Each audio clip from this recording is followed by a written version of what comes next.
Good evening, Community, and welcome back to yet another episode of Community Wednesdays. For tonight's episode, we have Kula, and we'll be talking about real world assets, which is a topic I'm sure not a lot of our viewers are familiar with yet with from the Philippines. So, this might be the first time that you're encountering RWAs or real world assets, which is an up and coming category of crypto projects that I think everyone in our community should be aware of as the next wave of crypto projects to keep your eyes out for. So don't forget, guys, that every week we have community questions for our panelists. And if your question is chosen for our panel for tonight, you will be sent Kula tokens straight to your coins.ph wallet. So do send in your questions in the FB Live or the X live comments. And if your question is chosen for Rod, Mark, or Mario for our panel for tonight, we will be sending Kula tokens straight to your wallet. So without further ado, let's kick off our AMA and program for the night by introducing our local guests. I'd like to bring up Sir Rod Albores. Sir Rod, welcome to Community Wednesdays. How are you doing, sir? And please do feel free to introduce yourself to the audience for tonight. Yes, GM, everyone. Thank you for having me here, GC. It's good stuff, really.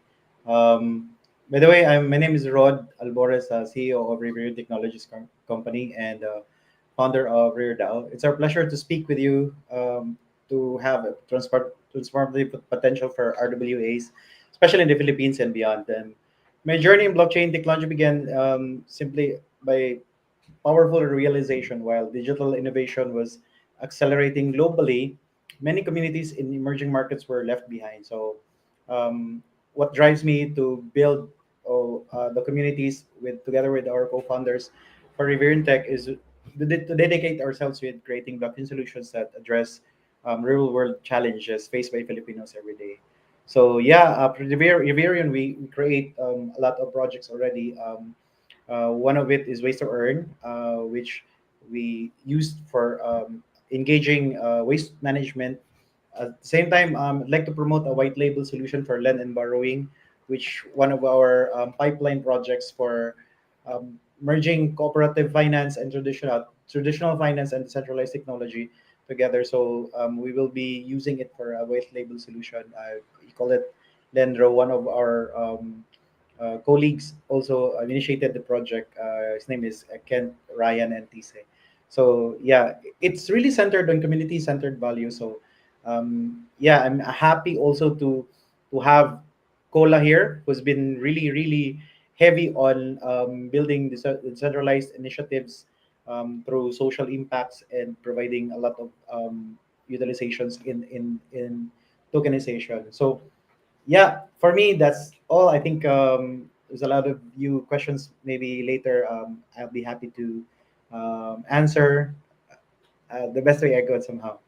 All Thank you so right. much. Yeah, cool. Awesome. Sir Rod, thanks for joining us. And I'd like to bring up on stage also Sir Mark from Kula team, community manager for Kula. Thank you for joining us for this evening. Yeah, feel free to introduce yourself po and what you do also for Kula. Yes, hi, I'm Mark. I'm Mark Joseph Orajay. I'm the community manager of Kula. I'm also a Filipino. I'm one out of five employees of Kula, which is from the Philippines. I handle the communities, especially on our social medias like the Discord and Telegram. All right. Thank you, Sir Mark. Welcome to Community Wednesdays. And I'd also like to bring up, I think, Mario from the team. So, Mario, welcome to Community Wednesdays. Please do introduce yourself for our audience here tonight. Of course. Hi, everybody. My name is Mario. I'm currently part of the marketing guild for Kula DAO. I've been helping lead our community engagement and messaging, education efforts, especially as we expand awareness around real world assets and governance. It's been very exciting to share Kula's mission with new communities, and so I'm looking forward to this conversation. Awesome. Thank you so much, Mario and Mark. And I guess to kick off our program for the evening, I'd like to start with an introduction to Kula. So, Mark and Mario, I'll be bringing you guys up on stage and I'll flash the questions also on screen so that our audience can follow along.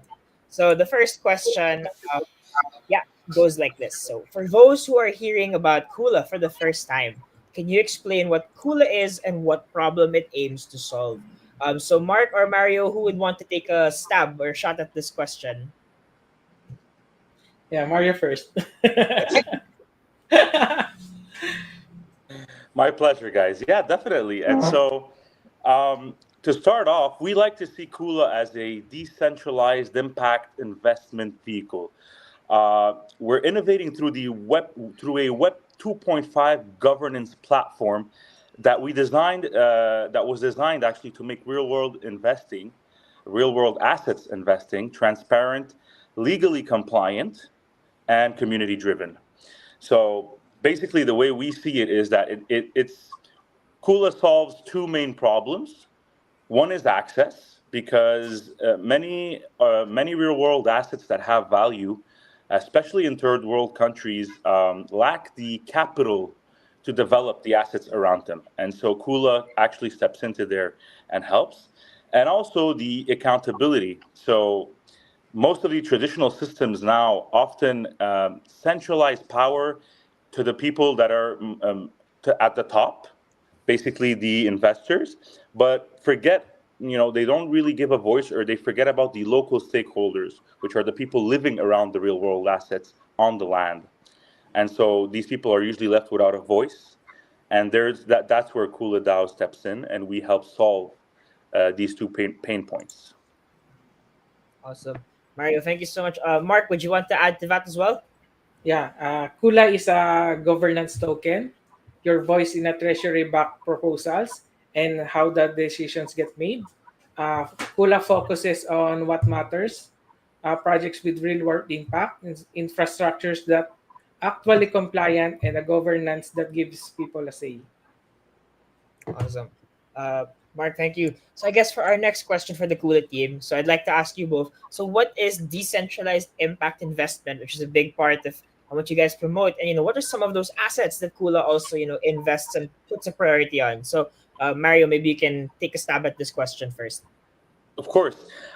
Decentralized impact investment is essentially the idea that communities and individuals can invest in real world asset projects without having to, have enormous amounts of money. It could be fractionalized investments, and especially if there are local communities living on these assets, then at that point they have a voice just because they're around the asset, they're living on it. That obviously drives back financial returns to them. It has a lot of positive impacts as well. Basically, anyone that's actually living around these real world assets usually have very poor working conditions. And so when the investors usually invest to be able to bring some of these real world assets out of the ground and start, production, start actually extracting them, the working conditions are very poor for the employees. Some of them having to walk hours to get to work. Some of them actually not even being able to drink clean water during their shifts. And so at that point, what we aim to do is really, really with decentralized impact investment is give the power back to the communities, not only through investing, but through positive impact in reality to their everyday, day-to-day work. Now, if you wanted some examples of these RWA assets, I mean, some of them include clean water infrastructure, some of them include sustainable agriculture and forestry. It can also be digital public goods. Anything basically that's, well, we really see that any physical or digital asset can become an RWA. In the beginning, we thought that it was only timber, limestone, wood, and natural resources. But the more we dug into it, the more we found out that everything is actually tokenizable, right? And so even solar energy, we can push it as far as mobile access towers. Imagine that. And so at that point, in Kula's case, these are managed through regional DAOs, which allow local governance with on-chain compliance enforcement, legal compliance enforcement. Awesome, Mario. Thank you. Mark, anything to add as well? Yeah. For summary, a decentralized impact investment, decentralized, no single company or government controls the decision.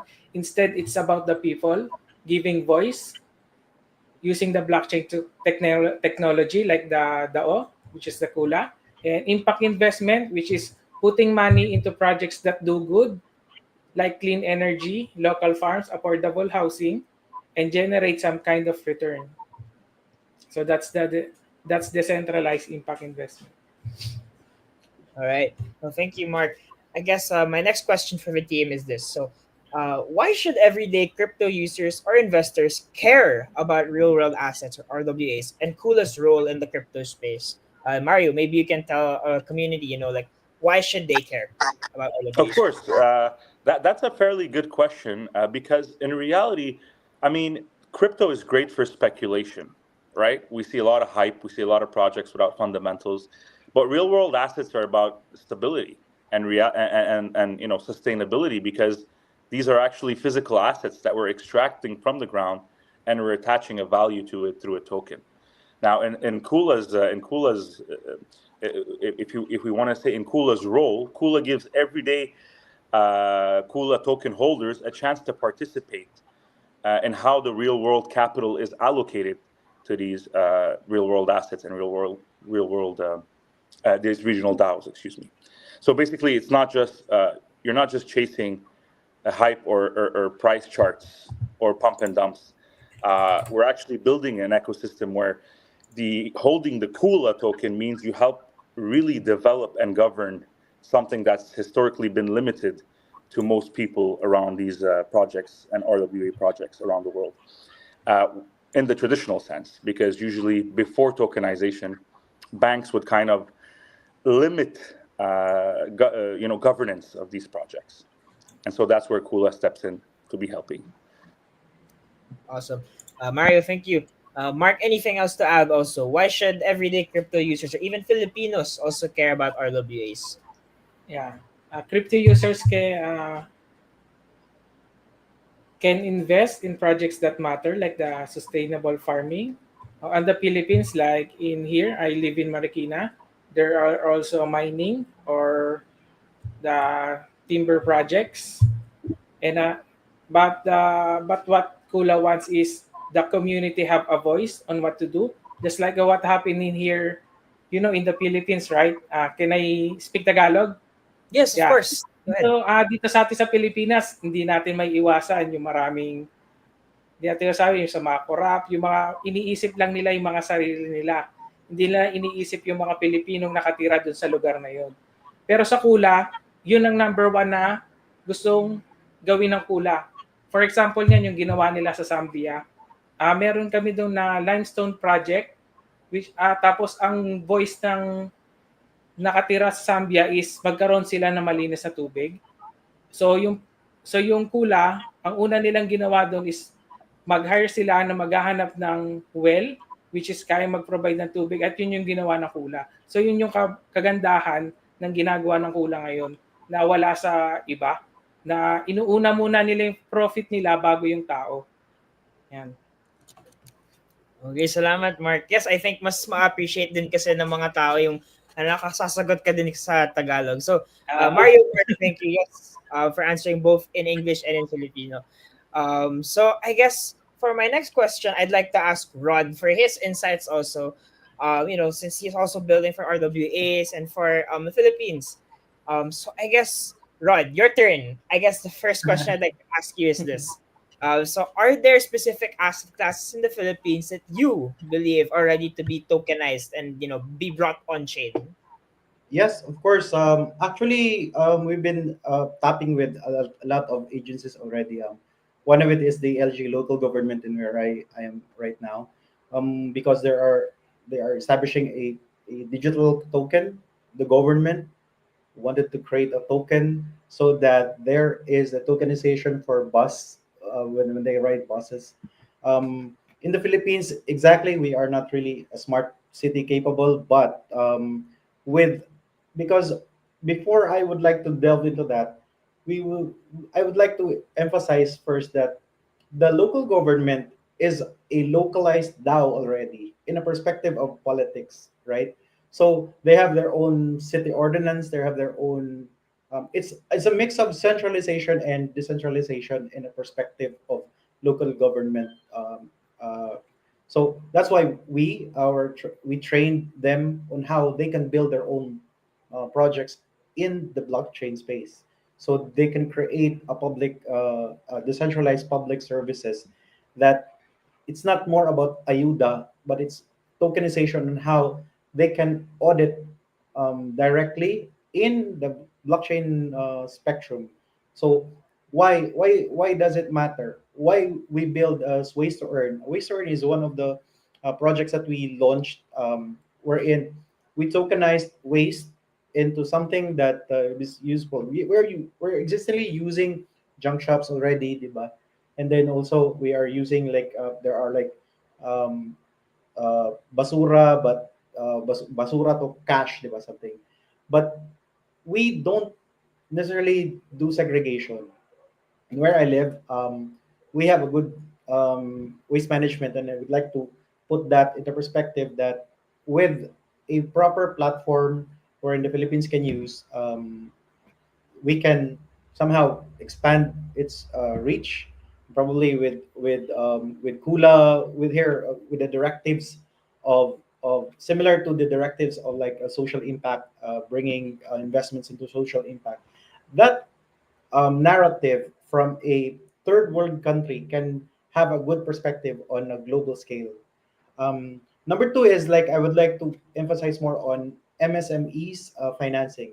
It's a significant portion of the Philippine economy, but often face funding challenges. So that's one. And also, yeah, it was already mentioned that one of the asset classes would be renewable energy projects, particularly a lot of tokenizations allow community investments in local energy production, and also in our infrastructure.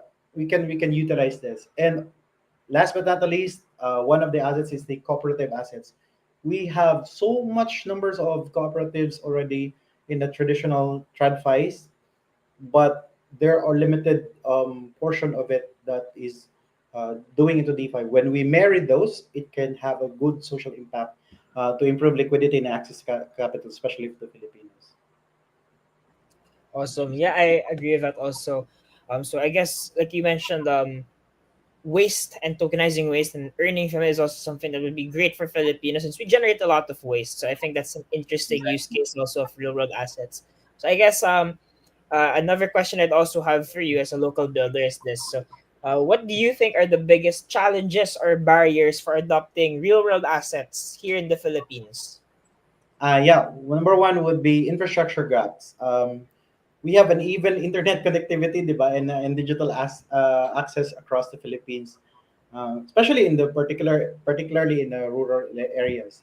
Number two is I think financial literacy, since almost a few of us in the crypto space, most traditional financial instruments are not into digitalization. But when we integrate blockchain technology among the general population, then probably a good weekend, or a good like community week Wednesdays would be like a good scale. Also trust issues, since there are like it's really difficult to build trust on a blockchain space when the market says there are experiencing financial scams, right? So those are the blockers I say. And also I think the last would be the local market depths, the depth of ensuring sufficient market depth and liquidity for tokenized asset in the local context. I think when we address those are essentials, um, especially when we look at the challenges and barriers or blockers of adapting RWAs. But I can say that RWAs are the link to regulatory uncertainties, right? So when we bridge those with RWA, I think it can make it happen. So one, why we are pushing forward to like have a public like an infrastructure for decentralized public policy making, because we wanted to create a good uh, structure or platform for the Philippines.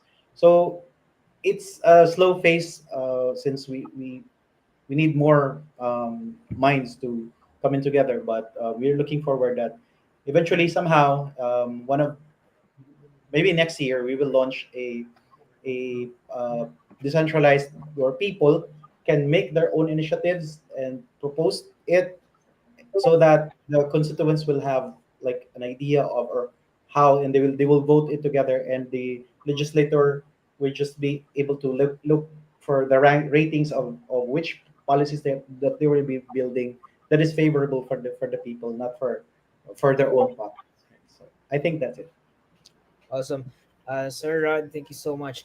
Yeah, I guess move on. I think we can have a round robin for all of our speakers. So for all of our speakers, the question is this. So how would you explain real world assets or RWAs to someone new to crypto? So back to basics, breaking it down. Maybe I'd like to hear from Mario first. So Mario, how would you explain RWAs to someone who's new to crypto or hearing it for the first time? Of course, thanks for the question. In reality, RWAs are basically real world things like land, water systems, or infrastructure, but they're tokenized on a blockchain. So they can be invested in and governed transparently. Everybody can kind of know where all the money is going and everything. So basically, you're not just buying into coins with no utility, you're helping fund and shape the actual development of a project of a real world asset. And so that's how I would explain RWAs to someone that's new in crypto. Basically, attaching real world things to tokens for governance and transparency. Awesome, Mario. Thank you so much. Sir Mark, how about you po? In English, Filipino, paano mo i-explain yung RWA sa mga baguhan? Oh, Mark, I think you're having audio issues. Okay, okay na. Yeah, there. So yung real world assets yan yung mga halagang ari-arian katulad ng lahat ng mga nakikita natin o nakahawakan katulad ng land, real estate, gold, or mga forest. Yan yung mga example ng mga real world assets. Tapos, yun nga, ililipat. Pag dun sa crypto naman siya, sa side ng crypto, yun naman yung ililipat natin yung real world assets to tokenizing real world assets. Sa crypto, madi-digitalize na siya na pwedeng pag-aari nun ay mahati sa iba-ibang portion which is 1/10 kunyari ng gold, 2/10 ng gold, yun, ganun. All right, Sir Mark, thank you. And Sir Rod, how about you? How would you explain RWAs to someone new to crypto also? Yeah, thank you, JC. It's good that they give the insights already. Yun nga, these RWAs are physical or traditional financial assets. Yun nga, we have a lot of use case already. For example, business loans. Those are represented by a certificate or parang proof na, okay, maglo-loan ako sa iyo sa banko. So, those are the same. Like, digital assets or RWAs are like similar to your business loan. So, think of it as a certificate, a digital certificate that you create a loan or make a loan, for example. Something that exists in the physical world, yun ang sabi ni Mario.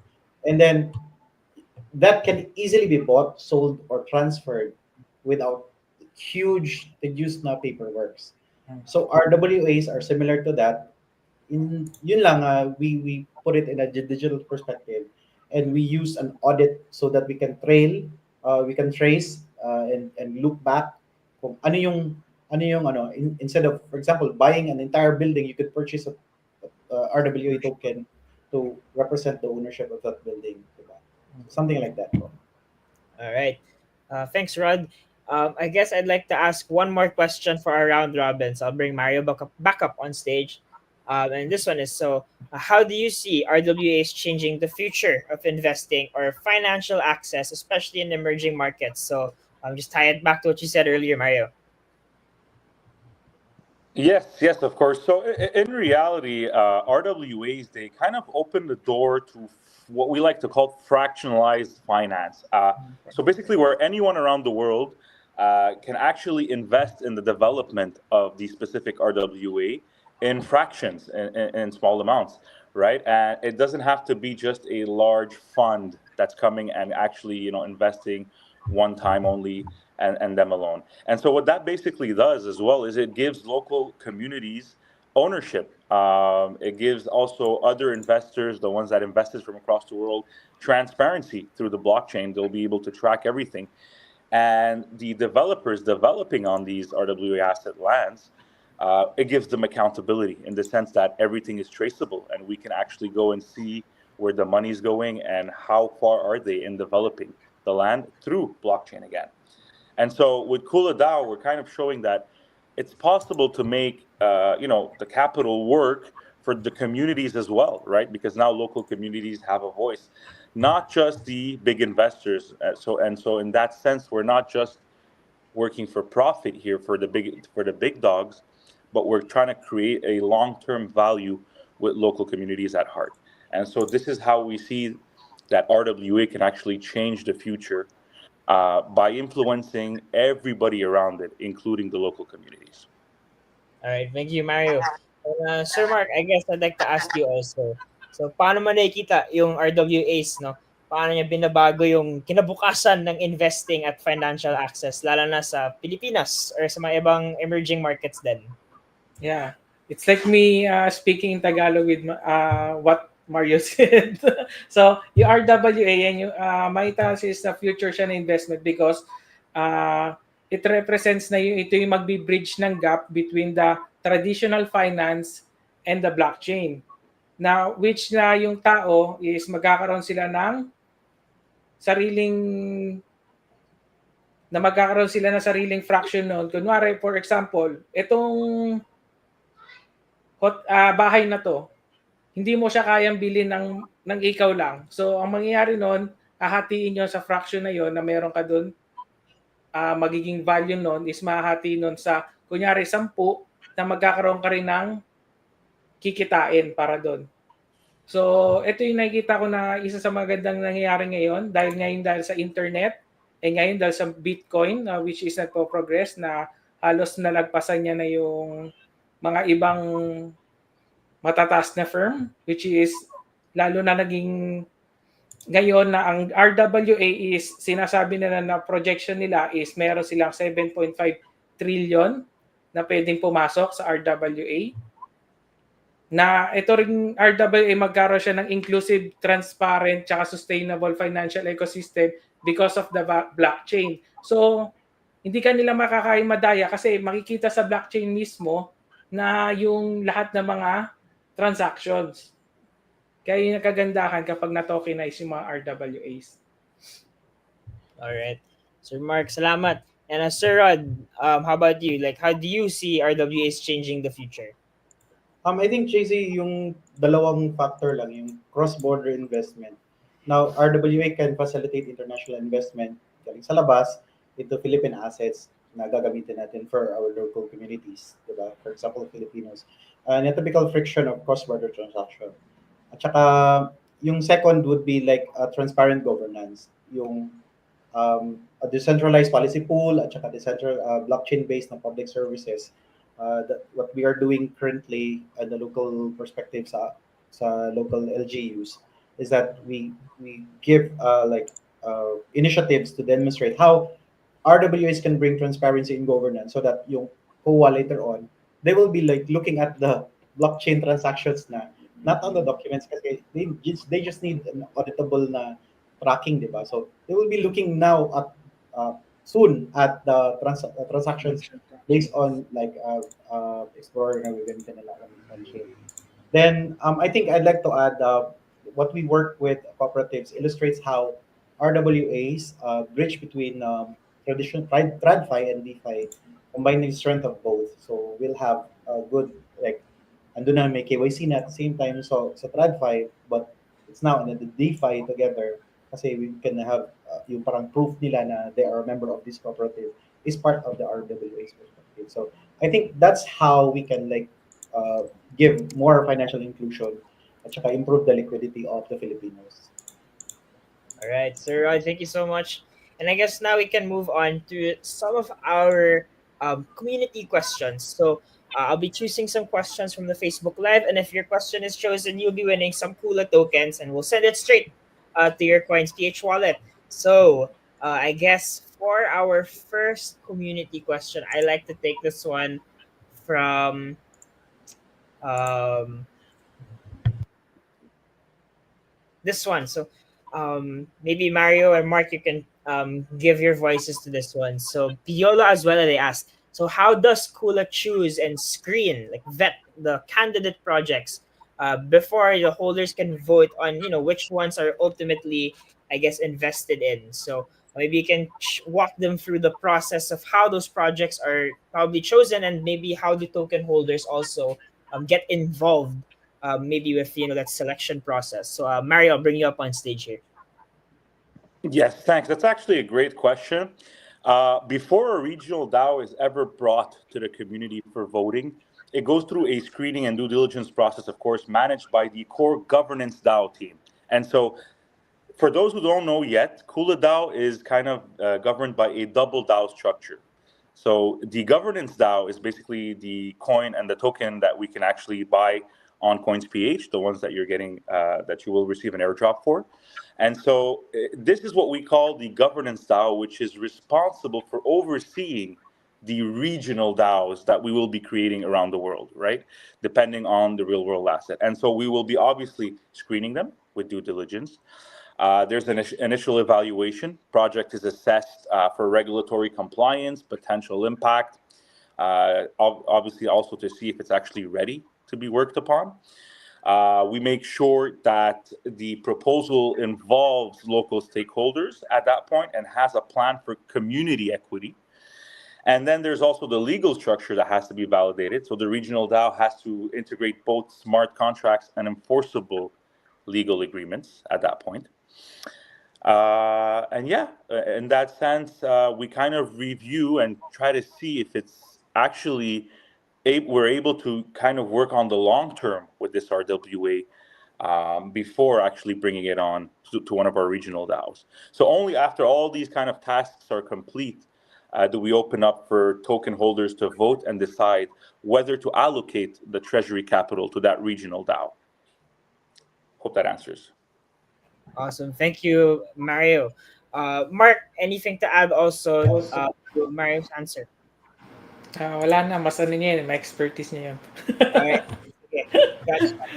All right. So I guess thank you, Piolo, for your question. And I think the next question I'd like to pull is this one. So um, from Squidu Thought, so they ask, so if you're a small business owner in the Philippines, or maybe a small business owner maybe outside of the Philippines, how can Kula help you turn like your property or your equipment into an investment opportunity? If that's also, I guess, something that's feasible with Kula or like the DAO structure that you have. So maybe Mario, I'll bring you back up on stage to answer this one. Of course. And so in reality, every project that wants to actually be vetted by Kula DAO has to go through an application for a regional DAO process, whether it's a small business or a bigger business. Everybody goes through the same application, right? And so on the website, you can actually, on the kuladao.io website, you can actually apply to become a regional DAO. And at that point, we have to vet you through all the vetted questions and all the process that I've mentioned right before, on the question right before. And if you actually go through the process, and then it's actually, we see that there is the potential for it to actually be long term, like I said. And then at that point, we get in touch and we discuss the business potentials.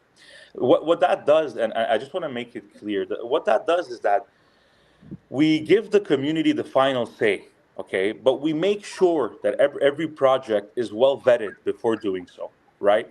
And this is where we're a Web 2.5 structure, whereas we bridge the gap between centralization and decentralization, in the sense that at the regional DAO level, we are super decentralized, in the sense that the community will vote and will be able to take decisions and take part of that project. But where we're actually a bit more centralized, where the scale slides a bit more to the centralized version, is on the governance DAO. And so before the community can get to vote and participate, we need to make sure that the regional DAO that we're actually choosing is vetted properly. There you go. Hope that answers the questions. All right. Thank you, Marian. Thank you, Squilly, for that question. So yeah, I guess there's a lot of things that go into that selection process for sure at the regional level, and it's a pretty lengthy application process. But I think that makes sure that the quality of the selection is high as well. So I also want to take this question. I guess maybe um, Yeah, Mario or Mark, you can also probably add to this one. So Jacob Peterson, they ask, if I only have 500 pesos, which is around maybe give or take 9 to 10 USD, so is there still a way for me to make a real impact or earn through Kula? So maybe they're trying to see, about like potential gains or yeah, something like that. So with an amount of 9 to 10, what would you advise them, like maybe management of expectations as well given this amount? To be honest, I would say absolutely. There is no amount that's too small or too big to actually participate. Just by actually owning a part of the governance DAO, you are helping to participate and you will have a voice in the sense that you will be able to vote on proposals, actually, go in the app and, vote on different types of community tests or let's say proposals that they want to change or do to throughout the projects. But I guess the best way to say it is that joining when you join the community and contribute your voice, time, or skills by buying the governance token, we often reward engaged community members, not just investors, right? Everybody from the small community members to the big, large investors, whether it's 500 pesos or $1,000, we're actually ready. You'll have a voice to participate. Once the governance app is live within 6 months, we're actually working on it right now. It's going to release to the public in 6 months. Your tokens, they give you access to actually test it, to test the governance app. So you'll be able to help share, real world impact if you want, no matter how much you hold in that sense, because you have a voice. So to resume it, Kula isn't just about how much you can invest. It's about being part of a system where your participation truly matters, no matter how small or how big the investment is. So even small holders can help guide big change in that sense. Awesome, Mario. Thank you so much, and Jacob, thank you for your question as well. So I think I'd also like to ask a question, maybe for Rod and maybe even for Mark as well. So I like this one. Um, So this one comes from Facebook Live, and maybe I'll get your opinion too. Maybe after this, Mario.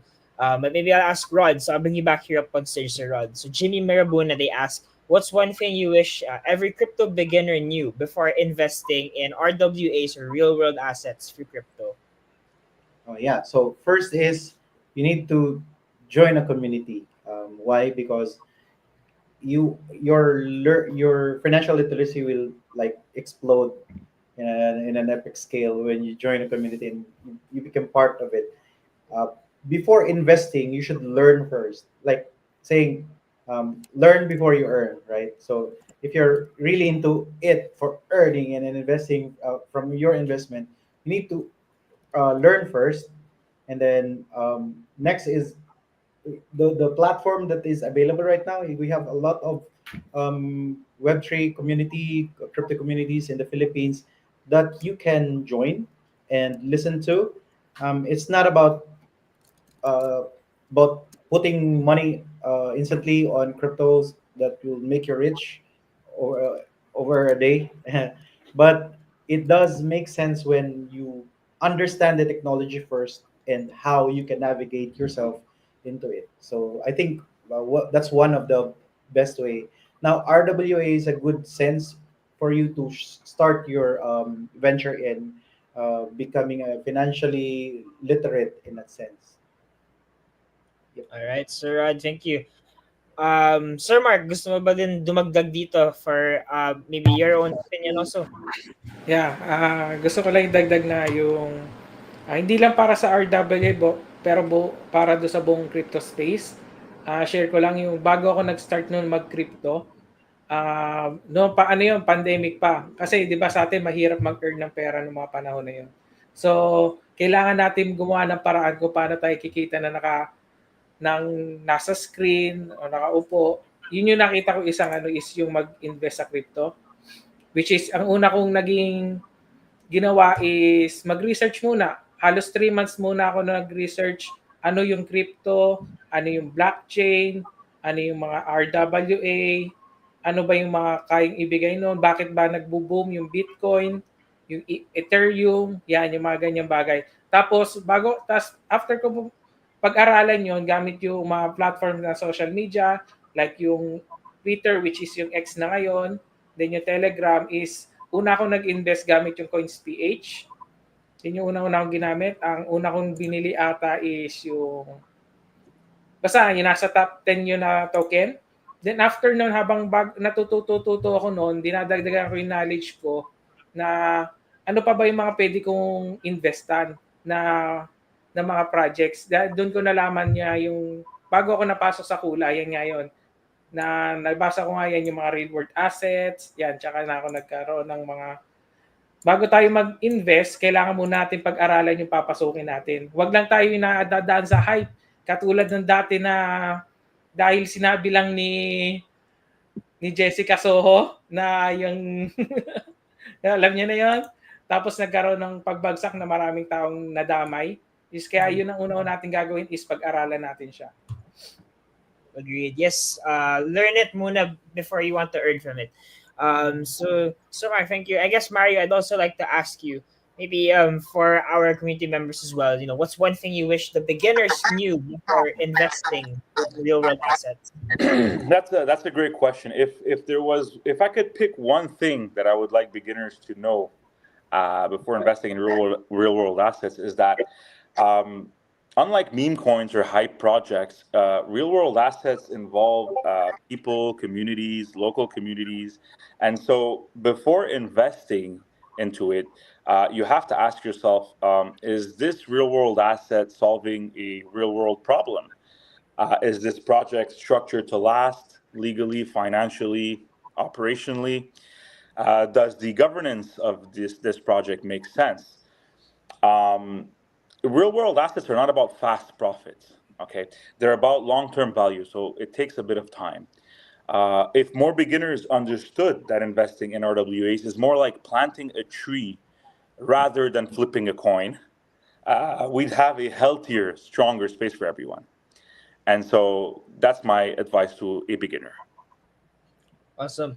Thank you, Mario. And I guess I also have another question here that Sir Rod chose out. So I'll actually place it here via a banner. But Jimmy Mirabuna, thank you for your question on the Facebook Live of Coins. So the question goes like this. So let's break it down because I think it's at character limit. So um, let me show it here. So I'll show the first part, which is, so does Kula have an existing impact investment RWA asset project that interested early adopters might want to participate or invest in? And the second part of the question is this, just to continue that. So will they be expecting profits or contribute to non-monetary social impact? So I think I'll give this question probably to Mario to address. So I'll flash it again. So yeah, does Kula have an existing impact investment or RWA asset project that interested early adopters might want to participate or invest in? And will they be expecting profits or be contributing to non-monetary social impact? Awesome. Yeah, great question. I mean, Kula already has several early stage RWA projects lined up under our umbrella. We've started building Zambia, in Nepal, and in Malaysia. We have currently 9 MOUs signed with 5 contracts as well, focusing on things like clean water systems, uh, agriculture. We have timber, limestone, etc. And so these projects are being built to accept capital from the Kula Treasury in reality. So we'll be funding these regional DAOs. And yes, early participants will receive a share of the profits, of course. So in reality, if you're actually participating in the governance token art itself, which is the one you can buy on coins.ph, you're already receiving a share of the profits when these regional DAOs will be up and running, and we'll be extracting profits that will be sent back to the main governance DAO treasury. And so all that is obviously already structured through smart contracts. So for the regular investor, there is nothing to worry about except buying the Kula DAO token and holding it. Now, as we're trying to, as we launch governance within our app, token holders will be able to vote on which projects receive funding. So they will have a voice to say as well, right? After we vetted them ourselves through the governance DAO. So that means early adopters can not only participate but actually help decide where the impact happens and where and which regional DAO will actually benefit from our help over time. So yeah, that's about it. If you want to know a bit more about the profit sharing side of it, so every regional DAO that we establish with Kula DAO, profit sharing once the natural resources are extracted is done as so. 40% goes to Kula DAO, 40% goes to the government and the company that's operating the real world asset on the land, and 20% goes to the local community. And so the 40% that Kula DAO receives in terms of profit after all the operational costs are paid will go directly back into the governance DAO treasury, which will gradually create more liquidity in that pool, right? Which is great for everybody holding the governance DAO. So that's about it. Awesome. So that question came from Ferdy James Nervida, maybe from Sir Rod's Facebook Live. So thank you for that question, Ferdy. And yeah, I guess the maybe one last question that I'd like to bring from our Facebook Live for the Clue team is this one. So this one comes from JV Ilagan, and they ask, so how do you measure a real world impact in your project? What's your North Star metric that can't be faked by hype or marketing? So maybe what's one thing that you try to improve with, let's say, a project that you have on the ground, and maybe give an example also of maybe what you're trying to maybe elevate or improve in one of those like on the ground projects.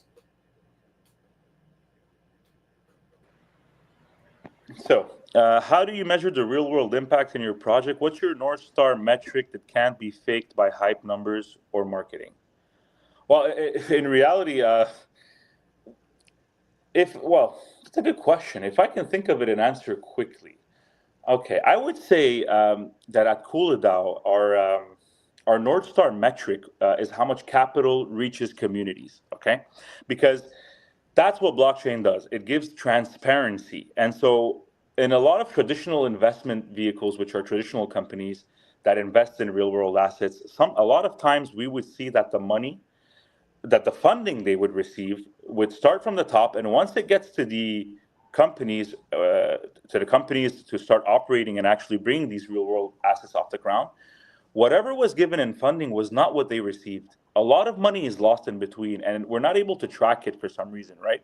Because it's being lost left and right. And so capital deployed into the regional DAOs will be tracked by the blockchain in terms of Kula DAO. So you'll be able to see where every single dollar has been. That can't be faked or hyped by marketing.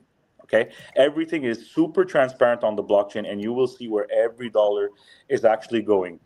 How much funding is actually going onto the ground projects right away.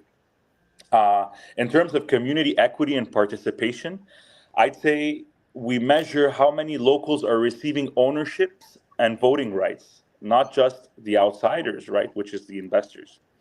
The basically how we also proceed to make sure that it's not hype faked by hype or marketing numbers, whatever it may be.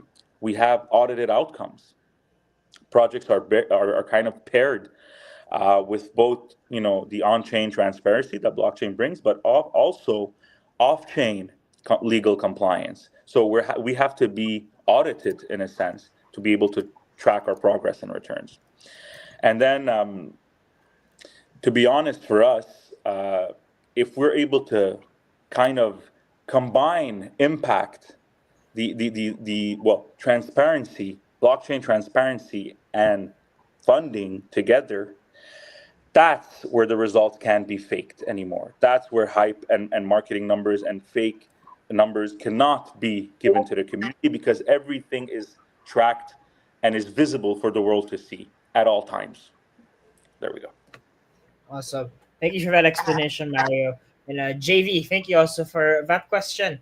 So I guess I'd like to ask all of our panelists, I guess, for maybe like a last maybe round of like closing messages for the coin community.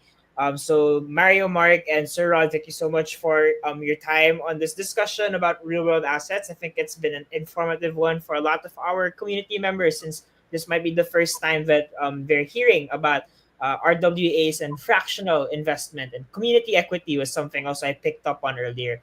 So maybe Sir Rod, I'd like to ask you, maybe where can the community find you, and yeah, last message for everyone in the audience tonight. Yeah. Thank you so much, GC and Mario and Mark. We appreciate really for having this community sessions with RWAs. Now, we can be in. We have a community, the Rear DAO. I also am a co-founder of NFT Davao. Also, I have a website, reviewintech.com. So we are building blockchain and Web2 at the same time. Currently, we are building a registry for smart contracts together, so that when we launch it, we can have a full data sets of AIs at the same time. So we're looking forward to have a collaboration with a lot of crypto communities, especially Kula, who is very enthusiastic and for us tonight. So thank you for having me here. I'm so great, honored to be part. Thank you, Sir Rod. So, kayo po, I'd like to ask you also maybe for your closing message for the community. Ano ba to? Na. So, ayan, thank you sa pag-invite sa amin, pati kay Sir Rod and Sir Jaffa, na napakilala namin yung Kula Dao, na hindi lang siya for profit, but for also for the community, na hindi namin gusto sabihin na mag-invest kayo, pero mas maganda aralin nyo muna kung ano yung project namin para maintindihan nyo kung ano talaga yung gusto namin iparating. Hindi lang sa ibang bansa, pero sa buong mundo, na hindi lang wealth ang gusto nating unahin, pati dapat yung unang-una is yung tao. Which is, yun nga, dito nga rin sa atin, sa Pilipinas, alam niyo naman, na laging nauuna yung mga yung mga pera bago yung tao. So yun yung gusto ng Kula, na unahin muna yung tao bago yung wealth. All right. Yes, unahin mo na yung tao. So, Sir Mark, thank you. And maybe Mario, closing message for the community. Yes, of course. I mean, thank you so much for having us today. It's been an honor to share what Kula is building with the Philippines community. We are hard believers that governance and investment is both one, where real people and have a voice and matter. If I could say one last thing before I leave, I want to let you know that Kula DAO, we're not just building a token, we're actually building a movement. And I'm excited to invite all of you to be part of that story today, and looking forward to actually collaborating with big communities like RODS, etc. So please, let's stay in touch. And if you have any more questions from anywhere around the world, don't hesitate to reach out to Mark, myself, to anybody on the Kula team to help you out. And thank you very much for Jaffa and coins.ph to have us on this live today. Awesome. Thank you, everyone, for your time for our AMA today. And it's been a pleasure. I'm Jaffa JC. I'm the community manager for Coins. And I'll see you all next week on our next Community Wednesdays. And thank you very much to our panelists once again for joining us for this evening's discussion. Thank you, everyone, and have a good evening. Goodbye. Thank you. Thank you. Buhay.